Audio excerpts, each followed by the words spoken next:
Let me show you how to create a video surveillance project on easyproject.online in just a few minutes. First, register on the website and sign in to your account. Then open the Video Surveillance Planner. If you already have a floor plan or site plan, you can upload it as a background.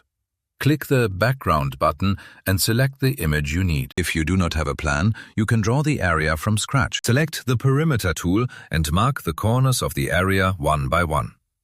After creating the outline, make sure to enter the actual dimensions of its sides. This is necessary to set the correct scale and accurately calculate cable routes.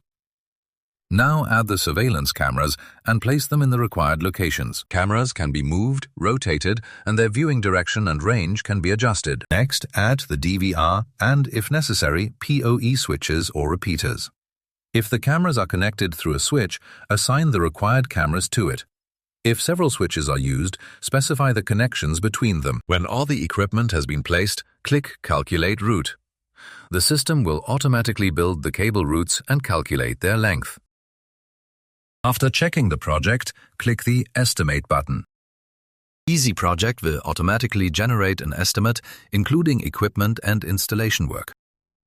You can edit it, print it, and use it to prepare a commercial proposal. easyproject.online.